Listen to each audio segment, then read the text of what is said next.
السلام عليكم ورحمة الله وبركاته. فيديو جديد. ازيكم يا حبايبي؟ عاملين ايه؟ يوم سعيد، يوم جميل، يوم مشرق. ربنا يحفظكم يا رب يا حبايبي. يومكم كله جبر خاطر، يومكم كله توفيق ورزق من رب العالمين. وحشتوني من الفيديو اللي فات للفيديو دوت. ربنا يصلح بينكم يا رب ويصلح أحوالكم ويسر أمركم ويرزقكم من حيث لا تحتسبوا. يومكم جبر خاطر، يومكم طبطبة من الله على قلوبكم يا رب العالمين. وحشتوني يا حبايبي من الفيديو اللي فات. أخباركم إيه؟ يا رب تكونوا بخير. بصوا بقى، أو قبل ما ابدا معاكم الفيديو ما تنسوش اختكم ام مازن الغلبانه، وحطوا لي بقى دعموني اللايك والكومنت الحلو ودعوه حلوه من قلوبكم. ربنا ييسر امركم ويصلح حالكم. ما تنسونيش يا جماعه في اللايك وكومنت، امانه عليكم. ربنا يا رب ييسر لكم اموركم، اللهم امين. بصوا بقى يا حبايبي، انا بصراحه نزلت جبت مشتريات الاسبوع.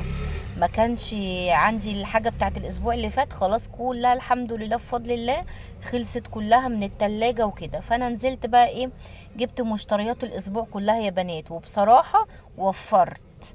ليه بقى وفرت؟ لما بتجيبي كمية بأسعار، لما بتكوني هتجيبي كمية غير لما تكوني هتجيبي كيلو، كيلو ونص، 2 كيلو، فاهميني؟ لما بتاخدي بكمية بتاخديها حلوة. وبصوا انا جايبة الطماطم وش القفص، والله يا بنات جايباها جميلة وجايباها بسعر حلو. وجايبة برضو بطاطس التحمير الحلوة قوي دي اللي انتوا شايفينها، دي تحمير يا بنات الاسبونتا. بصوا نزلت جبت مشتريات الاسبوع كلها، والله العظيم وفرت يا بنات الحمد لله. جبت العيش الطازه بتاع الاسبوع كله وكيسته وشلته في الفريزر. وبصراحة كان عندي علبة السمنة اللي عندي خلصت، دي بقى مش بالاسبوع، دي بتقعد عندي ايه يعني حسب الاستخدام، بس بفضل الله بتقعد شوية يعني. كان عندي خلصت علبة السمنة اللي كانت عندي، وكان عندي معاها بلدي.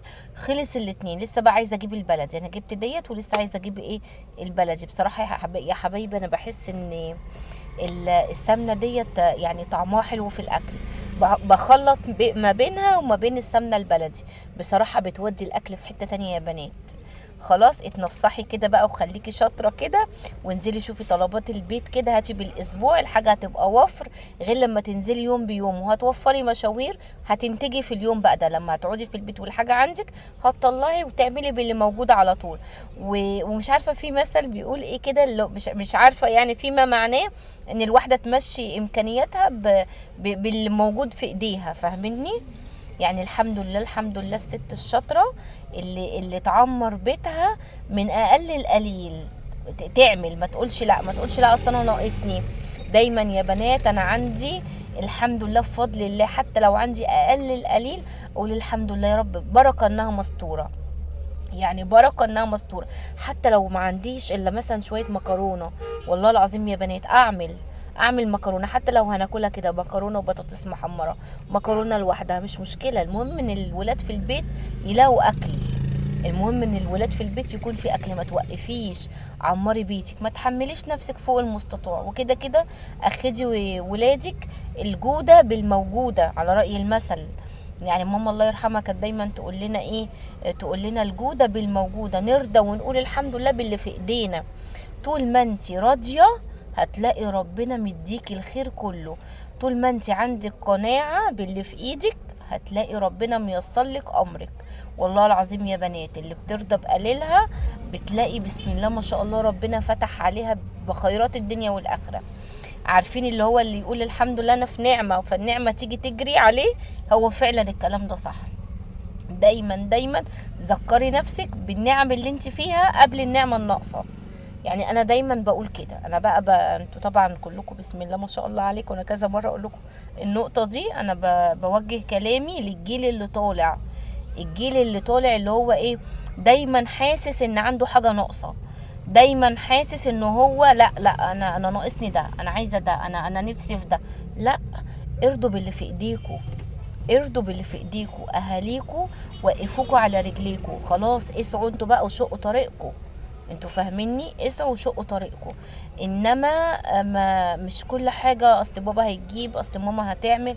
لا، احنا وقفناكوا على رجليكم، انتوا بقى شقوا الطريق وكملوا. احنا عايزينكوا احسن مننا، فاهمين قصدي؟ فانا كلامي موجه للجيل اللي لسه طالع.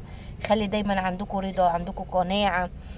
لما هيكون في رضا وقناعة هتلاقي عندك لو حتى حاجة بسيطة انت شايفاها كبيرة، فمش هتحسي ان انت ناقصك حاجة. نصلي بقى على النبي، اللهم صل وسلم وبارك على نبينا محمد، عشان انا رغاية وانتوا انا مش عايزاكم تزهقوا مني، والله انا بحبكم وحياة ربنا. فانا بقى ارجع اكمل معاكم. بصوا بقى، انا جبت البطاطس لقيت سعرها حلو قوي. الزبونته دي تحمير يا بنات، النوع اللي انا جايباه ده نوع زبونته حلو قوي في التحمير. عملت منها طلعت البطاطس كهرمانه بصراحه. تمام يا بنات، عملتها زي الفل خلاص. كنت جايباها تقريبا الكيلو ب10.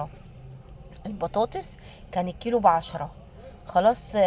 خدوا بالكم يا بنات، هي يعني هي الراجل اول ما قال لي مش عارفه، قال لي يا 14 يا 12 ونص، والله ما فاكره. قلت له لا، هي 10، هي 10. المهم قال لي خلاص ماشي. قلت له وهنقي كمان يعني، وهنقي. المهم ايه، فبصراحه نقيت والله وخدتها ب10 زي الفل. جبت في وش العدوى 5 كيلو. والطماطم برضو يا بنات خدتها برضو ب10.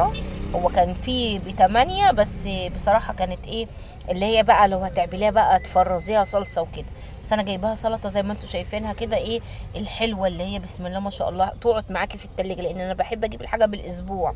يعني دي مشتريات الاسبوع، والله العظيم يا بنات وفرت. ماشي. ومادام بتاخدي الحاجة وانت نيتك خالصة لله ان انت عايزة تعمري بيتك وكده، هتلاقي ربنا بارك فيها. خلاص جبت ديت بقى الطماطم، ما شاء الله في وش العدوى 5، والبطاطس برضو زيها. وجبت بقى الخضرة بتاعت الاسبوع كله. وبصراحة نفسي راحت للبصل الاخضر، بحبه قوي جنب الفول يا بنات. بصوا البطاطس انا عملت منها في الفطار. وجبت بقى لقيت هرست الفلفل يا بنات اللي هو الحراق، لقيتها جميلة قوي. والكيلو ب12 ونص. فرحت، كنت شايفاه من كام يوم ب20، لقيته ب12 ونص والله. وزي ما انتوا شايفين كده القرن ماسك نفسه صاحي كده مصحصح. اسمه ايه، صابح صابح. والله العظيم انا نسيت كل حاجه من بعد وفاه ماما، اقسم بالله كل حاجه نسيتها، فقدت الذاكره. المهم يا بنات ايه، جبت الفلفل دوت برضو، قلت اعمله ايه، اغسله غسله حلوه واعمله ايه هريسه شطه. بتنفع بقى في تتبيله بتنجان جنب اكله، تنفع احط منها على خلطات، تتبيلات سمك، فاهميني؟ بتبقى حلوه بصراحه يا بنات. وبعدين بقى ايه، جبت معايا عجينة طعمية، قلت ايه اكسر عليها بيضايه كده واعملها في الفطار، بتبقى حلوة يا بنات. عملت عجينة الطعمية، هي لا انا شارياها يعني، بس انا عملت بقى كسرت عليها بيضايه وعملتها. وخللت بتنجان وقطعت طماطم زي ما انتم شايفين كده يا بنات، وبملح وكمون، ومعاها قرنين فلفل حراق. وعملت طبق الفول، وكان فطار زي الفل كده بسم الله ما شاء الله. ربنا يديمها نعمه، والله العظيم انا فرحانه ان انا سطرت البيت، جبت حاجه الاسبوع، فرحانه قوي. كانت الحاجه عندي شطبت خالص يا بنات، وبيني وبينك بتخنق لما اجي اعمل حاجه ولا حاجه ناقصه، فاهميني؟ فقلت لا يا بنتي انزلي بقى، فرصه كده العيال في المدرسه، انزلي بسرعه هاتي طلباتي بتاعت الاسبوع كده وايه، واقعدي بقى ايه كيسي واعملي وشوفي الحاجات اللي بالكوا فيها دي. تمام. وبعد بقى ما عملتها كان عندي دورة غسيل برضو حطيتها. ولعت والله على دورة الغسيل دي قبل ما انزل اصلا، قلت اشغلها على ما اطلع من تحت يكون ايه، تكون هي خلاص بقت زي الفل يعني. المهم يا بنات ايه، خلصت الفطار وفطرنا، كانوا الولاد جم من المدرسه، عملت لهم اكل كده فطار مختلف. انا بحب اشكل في الفطار وحياه ربنا، كل يوم احب افتكس. مره عملت لهم ويكا في الفطار وحياه ربنا يا بنات، بس كانت جميله، انا بعملها حلوه الباميه الويكا. المهم بقى ايه، عملت الشاي بالنعناع، ما يحلاش الشاي الا بالنعناع، وعملت كوبايه الشاي الاخضر بتاعي. بحب الشاي الاخضر قوي يا بنات، بس انا عشان انا مريضه سكر فبستخدم سكر سويتال. ما بعرفش اخد السكر الابيض ده، ممنوعه منه، الدكتور منعني منه.